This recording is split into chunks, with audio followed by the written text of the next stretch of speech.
Mechanic, after about 1 or 2 days on the field, had to face a big press conference. He said, well, I don't know what was going on. It may have been marsh gas. A little bit of swamp light appears here. It goes out. Another one appears over here. That goes out. But the illusion, as viewed from a distance, is that the objects have moved back and forth. The public was absolutely furious, and the press kind of made fun of it. And Congressman Ford of Michigan thought that he would take action, and he called for public hearings by the Armed Services Committee. This matter should be brought from the... In a recent exclusive telephone interview, President Ford confirmed his involvement in the investigation. I undoubtedly wrote Chairman Mendel Rivers of the Committee on Armed Services that such an investigation be taken. Congress heard testimony from a number of witnesses. Former Marine Corps Major Donald Kehoe asserted that there was far more to UFOs than swamp gas. In fact, the Air Force at one time had a top-secret estimate that these things were interplanetary spaceships. To date, we have over 10,000 cases at Wright-Patterson Air Force Base, of which 646 of these remain unidentified. The Air Force has been accused from time to time of hiding information about UFO. What do you have to say to that, Colonel Taffy? Well, these charges are absolutely untrue. The Air Force continued to maintain that it was hiding nothing. And we've always honored accredited media when they wanted to investigate a given specific sighting. There's nothing to hide. There's nothing to hide at all. Now, this is not an attack on the Air Force spokesman or the project spokesman. They are simply following orders to explain away all UFO sightings as quickly as possible when they become public and deny that UFOs really exist. So it was pressure from Congress that led to the study. It ended up not being an open study. It was a few days long. It ended up by being a project given to university that lasted 18 months. In an effort to maintain a neutral investigation, it was assigned to the University of Colorado. The university gathered a team of 11 eminent scientists. They were to analyze and make public their conclusions of the most compelling UFO cases. As reported in a 1968 feature article published by Look magazine, the university study was doomed from the beginning.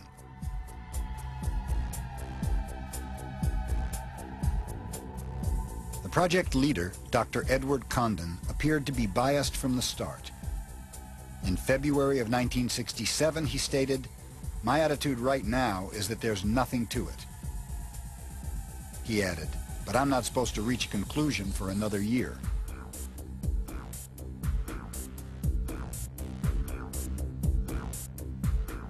The Look article goes on to describe how 2 scientists were fired over a leaked memo written by one of the project's managers.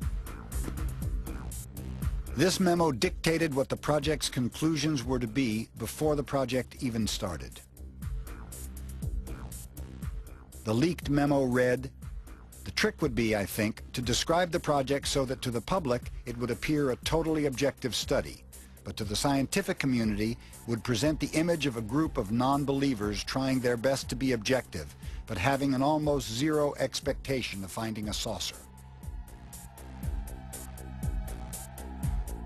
When Representative J. Edward Roosh read the leaked memo and all the controversy published by Look magazine, he urged Congress to take over the investigation because he challenged the objectivity of the study. His plea was ignored.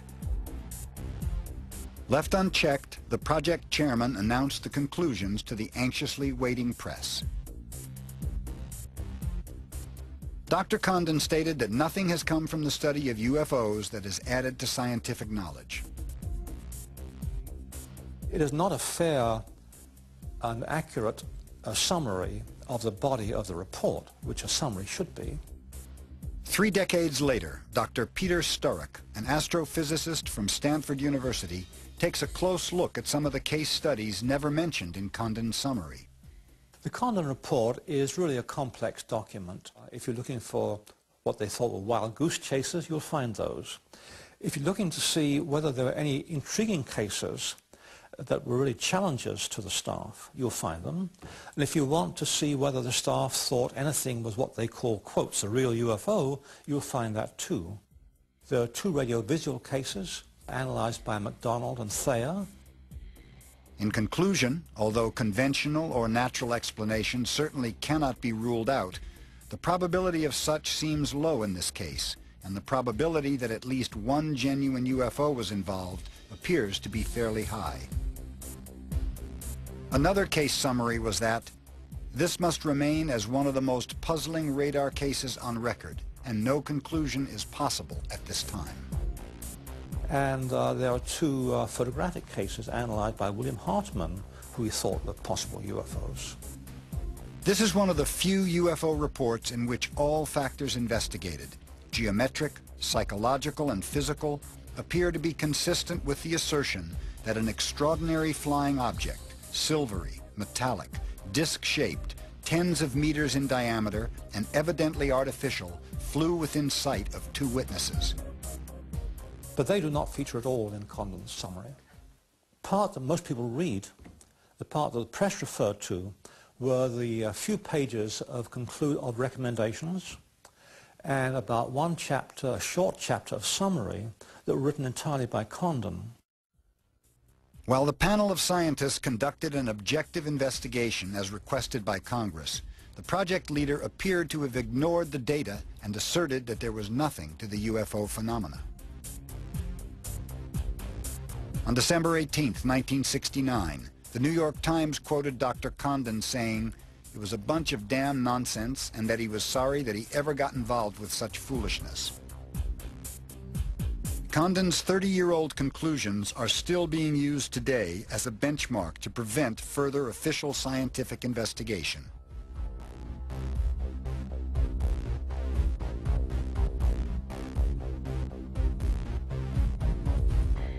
One of the problems with so-called UFO research by debunkers is they ask the wrong question.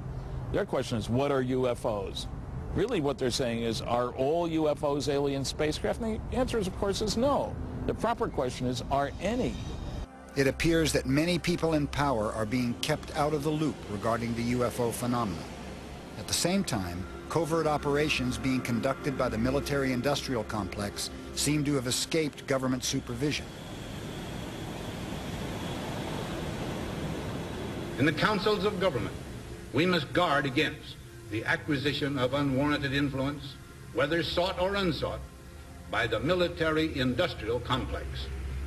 In his farewell address to the nation, President Eisenhower cautioned the public about the relationship between the U.S. military and the industrial sector which supplies the military with weaponry and equipment. Eisenhower felt that if gone unchecked, the military-industrial complex would become too powerful. The potential for the disastrous rise of misplaced power exists and will persist.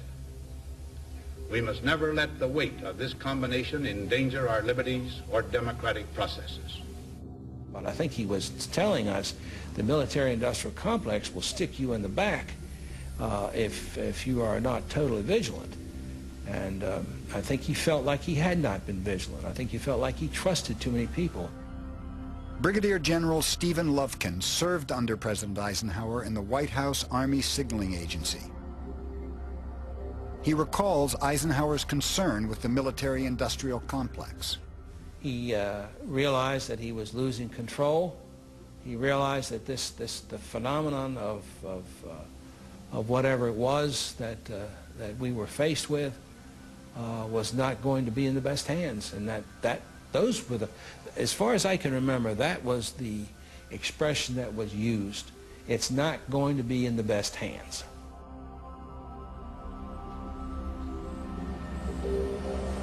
Almost as great as the mystery surrounding the origin of UFOs is the wall of denial encountered even by the most powerful citizens in the land.